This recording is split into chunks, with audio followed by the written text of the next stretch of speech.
Nesse módulo, a gente vai falar aí de algumas causas de acidente em atividades aí de altura, tá? Dentro aí do nosso treinamento de NR35.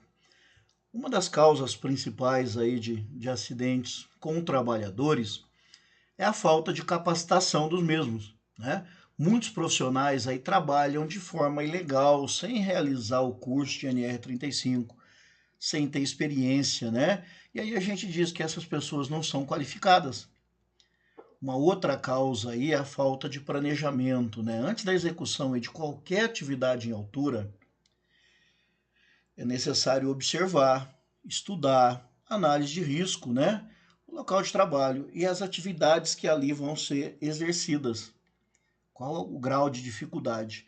Por isso é importantíssimo o planejamento para trabalho em altura, tá? Elaboração da análise de risco, né?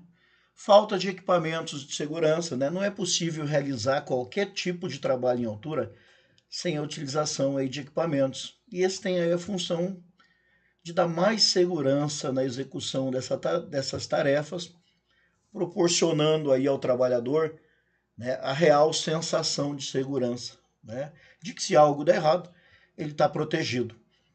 Falta de inspeção dos equipamentos. Não confie a tua vida, tá, num equipamento que você não inspecionou.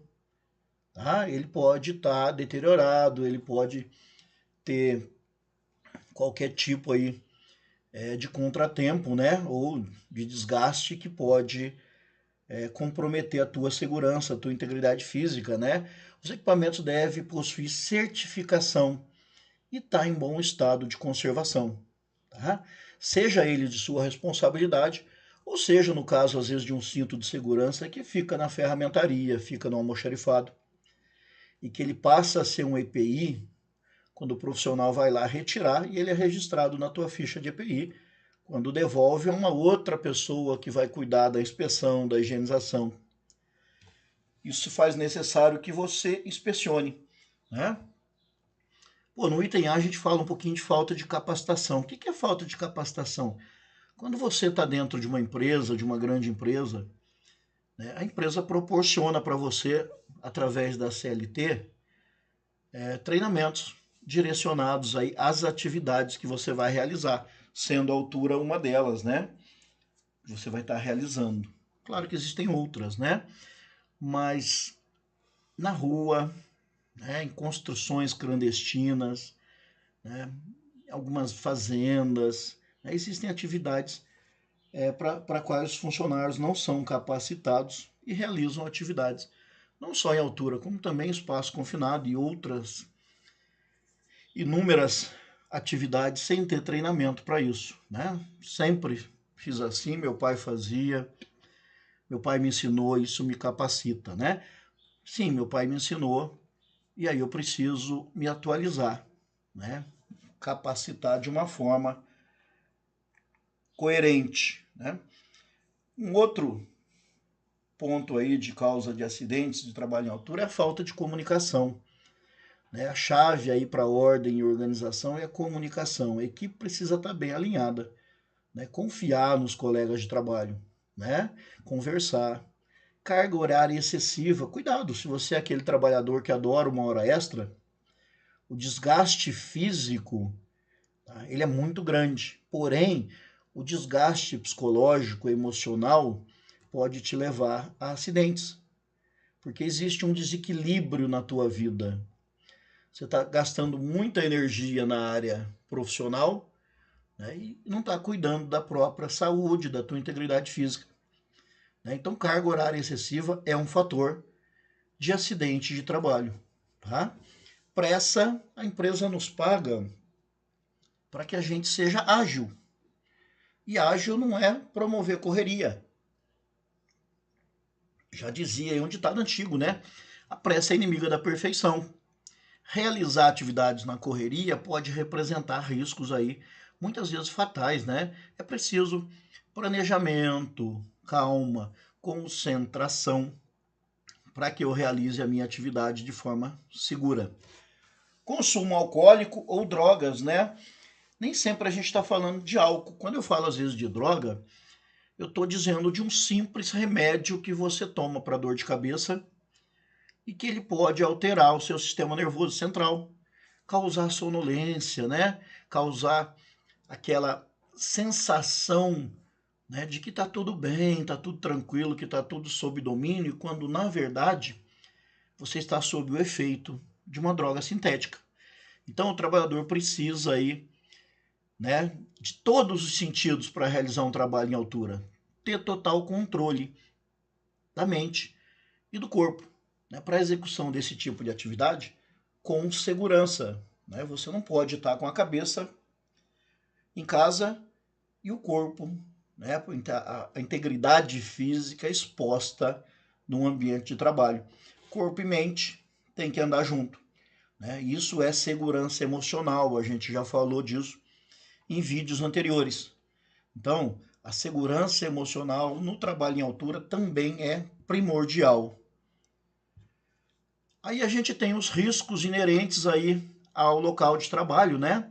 Nem sempre o risco de queda, o risco da atividade em altura é só o que eu encontro. Às vezes eu encontro outros riscos, como por exemplo, riscos elétricos, trabalhos a quente sendo realizados, né, em atividades em altura ou por você realizado, áreas confinadas, gases explosivos, intempéries, chuva, vento. Né? Se você está trabalhando sobre uma estrutura metálica, sobre um andaime, né?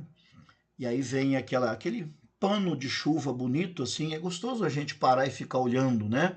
Mas você deve descer de imediato. Cara, mas se a chuva me pegar, eu vou me molhar, legal. Ainda que molhado, se você redobrar a atenção, você consegue descer do andaime em segurança. Mas o grande problema não é a chuva, não é a água. É que uma estrutura metálica ela é ponto de atração para raios. Né? E aí, se você estiver no andaime e cair um raio, né, você não vai descer molhado. Tá bom? Temperatura extrema. Né? Falei um pouquinho num vídeo anterior, alguns vídeos anteriores, né, sobre a NR21, que ela coordena, ela determina aí medidas para a gente atuar a céu aberto, né, sob o sol. Soterramento, flora, fauna, né, eu posso encontrar nas minhas atividades, por exemplo, abelhas que se alojam no meu andaime, tá, ou na minha estrutura metálica, e aí eu preciso tomar providências, né? Então, além do risco de queda, existem vários outros riscos específicos de cada ambiente, de cada região que você trabalha, tá? E pode expor a integridade física do trabalhador aí, né, a riscos, tá? Dentro do trabalho em altura, a gente procura realizar de uma forma que minimiza o risco ao trabalhador, buscando aí prevenir o trabalho em altura, ou seja, restringir o acesso, né? Fazer o uso aí de EPC, de isolamento de área, de identificação dessa área, tá?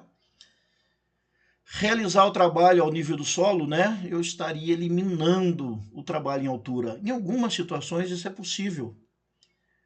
Ao invés do trabalhador subir, né, o trabalho descer até ele e ele realizar isso. Um ótimo exemplo disso é na instalação de equipamentos de ar-condicionado.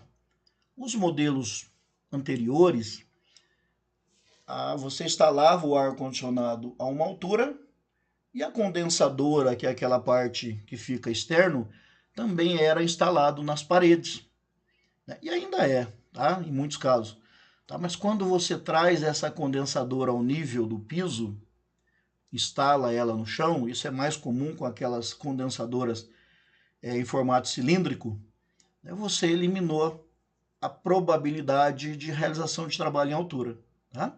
E quando a gente fala de proteger, é reduzir os danos de uma queda aí, ou seja, utilizar EPIs, redes de proteção, né, para que o trabalhador, se eventualmente for acometido de qualquer problema ou se envolver, né, em um acidente, ele tem aí um sistema de backup, um sistema redundante de segurança.